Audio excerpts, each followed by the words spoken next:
Hi everyone.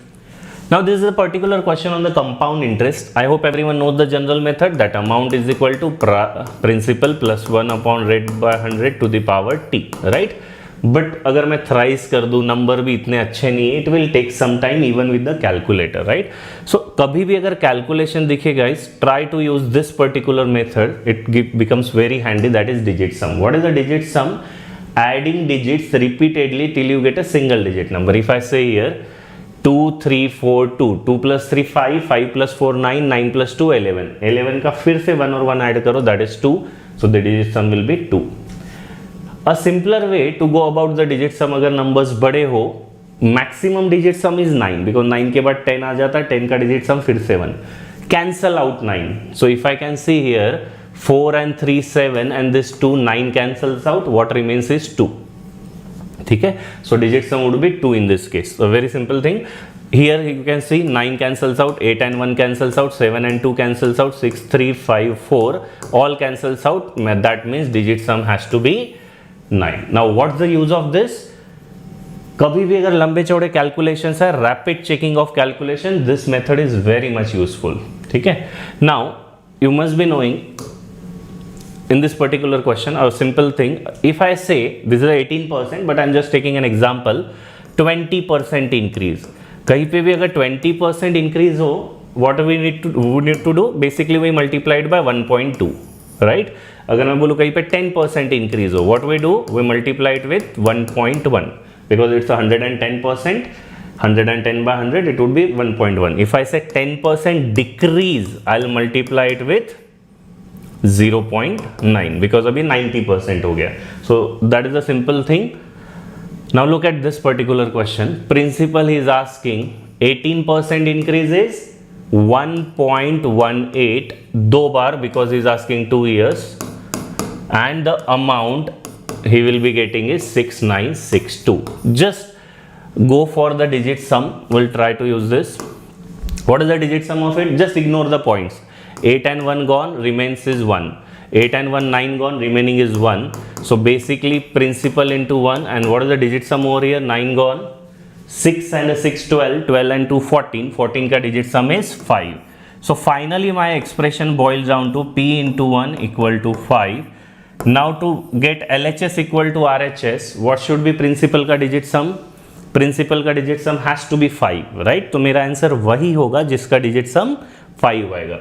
So look at the options. Can my first option be the answer? 4 and 2 digit sum is 6. No, I am looking for 5. 4 and 4 8. No.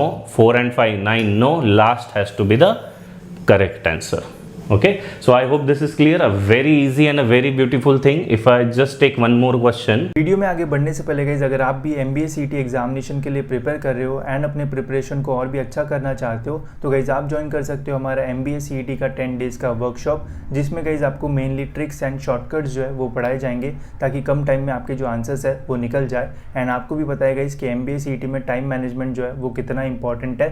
150 minutes मिलते हैं and 200 question जो है वो solve करना पड़ता है, जिसमें guys आपको ये जो शॉर्टकट वाला वर्कशॉप है वो बहुत ही ज़्यादा हेल्प करेगा.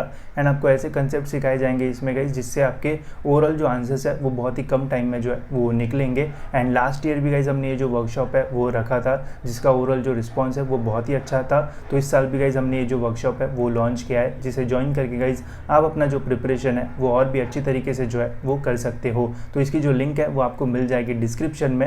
एंड अभी गाइज अगर आप इसे बाय करोगे तो यहाँ पे आपको 75% का जो डिस्काउंट है वो भी मिलेगा. तो चेकआउट करते समय गाइज KS75 वाला जो प्रोमो कोड है वो अप्लाई कर देना. तो सेम वर्कशॉप में गाइज आप ऑलमोस्ट जो है वो 1200 रुपीज़ में जो है वो एनरोल कर पाओगे. तो लिंक डिस्क्रिप्शन में, जितना जल्दी हो सकता है उतना जल्दी एनरोल कर लीजिए ताकि आपका ओवरऑल जो प्रिपरेशन है वो और भी अच्छी तरीके से जो है वो हो जाए. Look at this. If a income of a man is increased by 25%, तो क्या होगा ये? And income after 3 years is given as 36250. Income in the first year is asking, let it be X. Tell me what would be the factor? Increase by 25%, 1.25 into 45% increase, 1.45 into decrease by 20%, 0.8. Right? Now just look at the digit sum of it. ये कितना हो जाएगा? 5 plus 2 7, 7 and 1 8, just ignore the points. ये कितना होगा, 5 and 4 9 gone, that is 1 and this is 8। 8 का 64 का digit some is 1, तो बेसिकली हुआ x into 1। Now look at the right hand side, 6 and 3 gone, this is 7, तो ये 7 आना चाहिए। सो आपका आंसर वही होगा जिसका डिजिट सम 7 आएगा। So which option, first option gives me 7, second option rejected, third rejected, आखिरी का 1 है ये भी rejected. First answer has to be the correct one, right. Let's look one more question. So कभी भी कैलकुलेशन आपको दिखे, try to think of digit sum, believe me it's a saviour sometimes. Look at this particular question, I know I can do it, कुछ तो लगेगा इसमें, right, but एक simple सा चीज है। डिजिट सम देखो, 173 का 37 का डिजिट सम क्या होगा, 7 and 3 10, 10 का डिजिट सम आएगा 1, सो ये हुआ बेसिकली 1 by 1। पॉइंट इग्नोर करो, ये भी हुआ 1 by 1, 1 by 1, कितने बार ऐसा है आएगा, 9 times। So basically what would be the digit sum of my entire expression, 1 1 1 added 9 times, my answer has to look something 9। Now look which option gives me digit sum as 9, 4 and 4 8, 8 and 3 11, 11 का 2, first is gone। यहाँ पे क्या होगा, 3 3 3 9 उड़ा दो, ये 3 बचा, no, 3 3 3, yes this can be the answer, ये 9 gone, 3 3 6, even this cannot be the answer, the correct answer has to be C। I hope it is clear guys, thank you very much।